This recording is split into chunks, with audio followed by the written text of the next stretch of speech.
guys, we are back for whoops.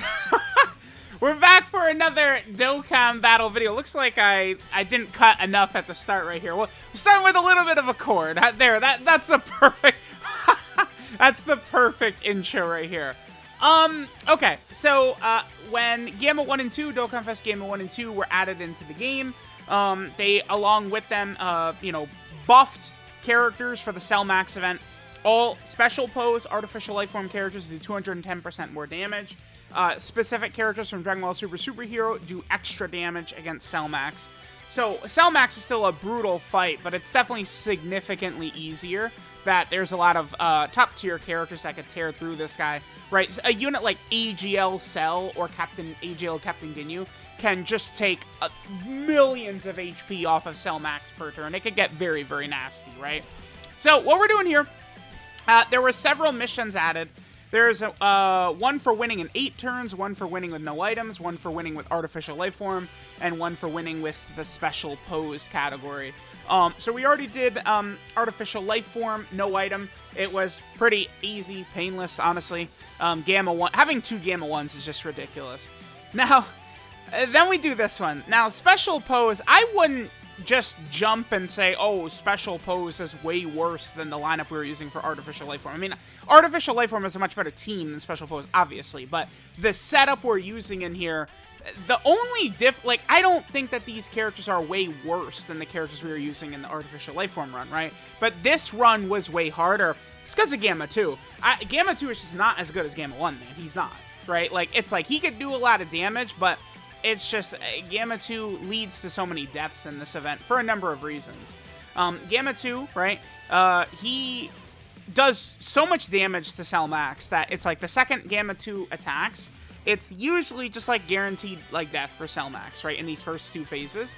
And then once we get to Tech Cell Max, yes, Gamma 2, he could take off, 70% of Cell Max's health with pretty much just one volley, but it just really becomes like trying not to finish the first 2 phases of Cell Max off too quickly, number 1. And then number 2, we're going to need really good RNG once we get to Tech Cell Max. That's a pretty bad turn from Gamma 2 right there. Oh, that's surprising. I mean, I guess this isn't exactly a super good turn for Gamma 2 in terms of his links and stuff like that, right? Like, if we had Gamma 1 next to him, Cell Max is dead in a second, right? This is actually, I mean, we probably win off of this, honestly, right? The fact that we don't finish, like, one of these fights where I don't get to Tech Cell Max on turn 3 is just gargantuan, right? Now, I make sure to give Gamma 2 the attack right here, because, so the way this fight works is so fast. If we get 1 attack with each Gamma 2 in, then theoretically, on their second turn, which would be against Tech Cell Max, they could super attack 5 times, right? Like Final Form Cooler.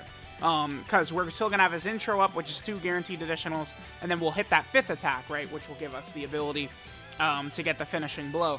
Now, here's the thing. A lot of people were upset that I included Jacko on my previous Banner Unit tier list. The reason I considered Jacko is shit like this, right? It's like, name the amount of characters that could do what Jacko does in this turn, right? Now, I would like to point out, I think Jacko, even fully built up, he does get one normal attack goes through and Jacko instantly dies again. I mean, he's got type disadvantage, right? But guess what Jacko does? He dodges everything. Bam. Easy. Easy peasy. So now we're good to go. And, I am using TUR Gamma 1. I do have Gamma 1's SSR. Gamma 1's SSR is just not on the level of the TUR. He, as you guys can see. That dodge, wow, dude, it's crazy. I give these characters dodge, and then these runs, it's just I'm always dodging. Again, we move through this fight so fast that it's just not really possible to build up all the Gammas, man. You move too fast.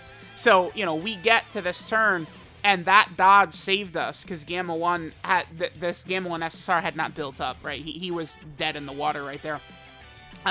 Then this Gamma 2 finally goes off.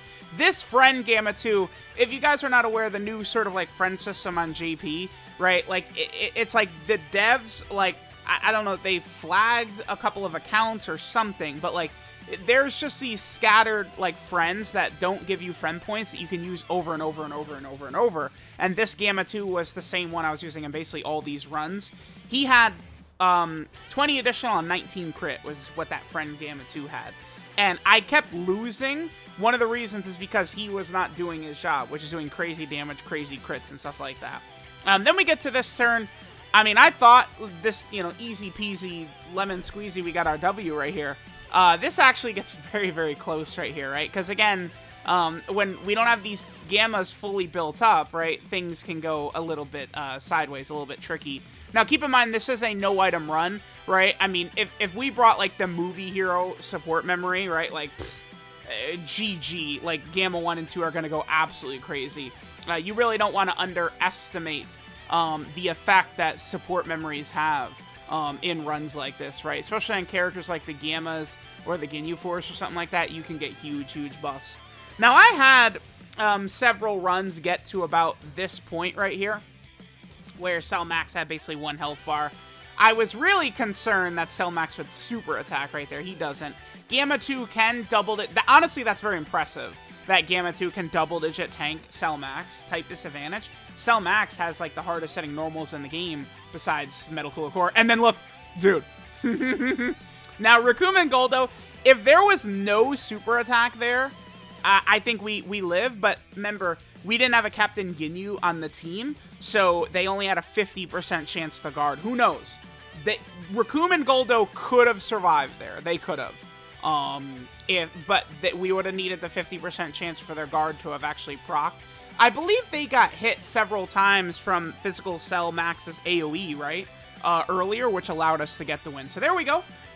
We got the no-item run done for basically, all the missions right here. Definitely fun. I do really like that Dokkan is doing this, right? They dropped all these really difficult, I think, fun content stages. I have fun doing Cell Max and stuff like that. And they're putting missions in, which I think is a good idea. Now, Special Pose and Artificial Lifeform are pretty bum-ass categories.